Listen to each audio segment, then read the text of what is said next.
Depuis que Paris a adopté son plan climat en 2007, la ville s'est fixé des objectifs ambitieux pour lutter contre le réchauffement climatique. Les 4e Journées parisiennes de l'énergie et du climat proposent au public de multiples animations pour permettre de découvrir les nombreuses réalisations, initiatives et projets allant dans ce sens. Blandine, notre jeune reporter en herbe, se propose de prendre la mesure de ce que sera peut-être le Paris de demain. C'est des visites dans tout Paris, gratuites pour tous.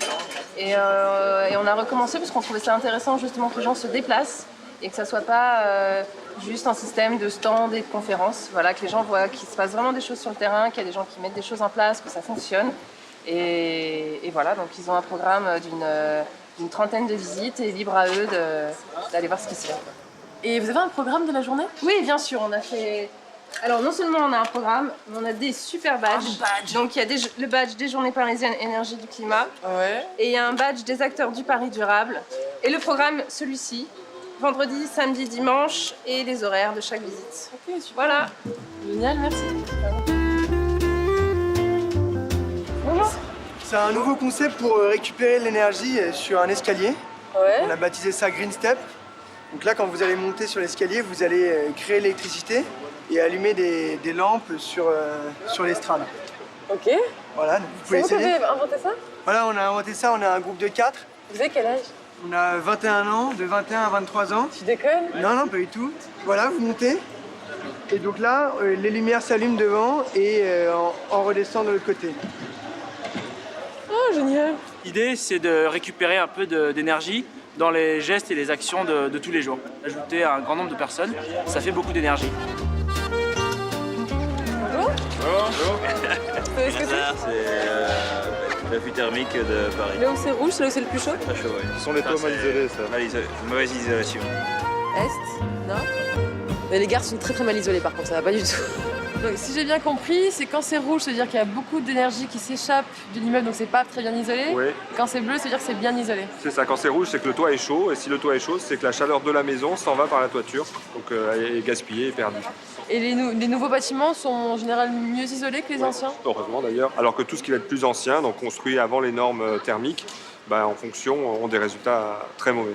En rénovation, on fait un peu ce qu'on veut, on se fixe des objectifs.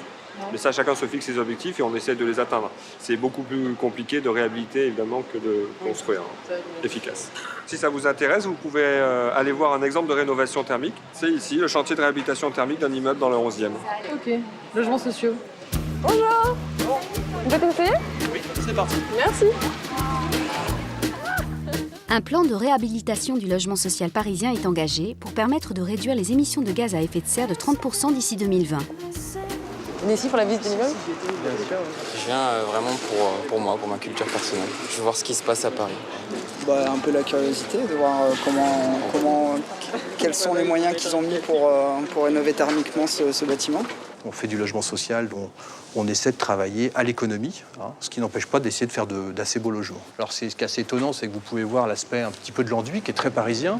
En réalité, c'est du polystyrène graphité. Du polystyrène graphité. Ça ne sonne pas très écolo tout ça. Excusez-moi, j'avais une question. Oui. Pourquoi est-ce que vous avez utilisé comme matériau le polystyrène pour isoler l'extérieur? Parce qu'en fait, c'est quasiment le seul isolant qu'on peut poser à l'extérieur aujourd'hui. C'est-à-dire que tous les isolants un peu écologiques, laine de chanvre, voilà, etc., on les pose à l'intérieur, mais on ne les pose pas encore à l'extérieur. Les 25% de logements sociaux les plus énergivores, soit près de 60 000 logements, sont à traiter en priorité, précise la municipalité. Alors? Bilan de l'opération, qu'est-ce que t'en penses? J'en prendrais bien, mais ça va être difficile de l'avoir, quoi. Est-ce qu'il y a des besoins? Ah non. Sinon, j'aurais pris cet appartement déjà. Je crois qu'on aurait tous pris. C'est le premier projet plan climat en rénovation sur Paris. Donc, on atteint une performance inférieure à 80 kWh en énergie primaire par mètre carré par an. Et puis maintenant, toutes les rénovations sur Paris, de Paris Habitat, auront ces performances-là. C'est où Emmaüs? Voilà. 19e. Le bric-à-brac, situé à l'appartement du 104, a souhaité être partenaire des journées. On est quand même dans l'éco-citoyenneté, donc voilà, Emmaüs, c'est un petit peu partout. D'accord. Dans le recyclage aussi, vous recyclez des vieilles affaires? Oui. Bah, complètement. Vous donner une seconde vie pour pas les produire dans les magasins, du neuf. Oui, on ne jette rien. Chez Voilà, Emmaüs, on jette rien. Ah, trop cool! La Fondation a voulu marquer le coup en invitant une artiste, Françoise Carré, qui en récupérant 104 chemises a une idée pour le moins originale. J'avais envie de faire ce qu'on appelle performance, c'est-à-dire faire quelque chose d'interactif avec les gens. C'est-à-dire que mon rêve, c'était que tout le monde vienne avec ses vêtements et que je couse les vêtements et que je fasse la chaîne des gens, symboliquement, les gens les uns avec les autres, qui me donnaient leurs vêtements. Et comme ça, on se passait sa chemise. Moi, je veux mettre 100 € pour une chemise aussi. Eh bien, allez-y. En plus, on en a une belle blanche, là. Cool.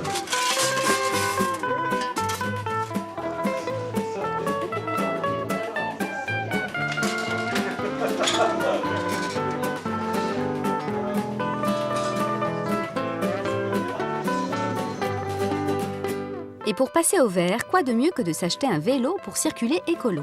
Blandine se rend chez AICV, une association de quartier qui s'occupe de développer la culture vélo, de les vendre, de les réparer, mais aussi de vous apprendre à pédaler.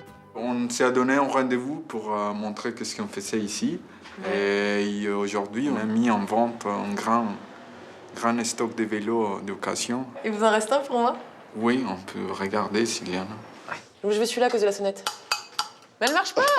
Oui, il va marcher. Ok, je vous baisser le prix alors. Ah merde! Et le prix, c'est? 130, ah oui, mais quand on même. peut négocier. Ah, on peut négocier? Il marche pas très bien ce vélo. Il marche pas du tout. Je le veux à 10 €. Non, c'est pas possible. Mais il est joli quand même. Je peux te proposer un autre vélo si tu veux. Ouais. Non. Non, je suis trop fatiguée pour pédaler là, je crois. Ah. Là, je vais rentrer à pied avec un petit métro, ça va être parfait. Je suis crevée, moi.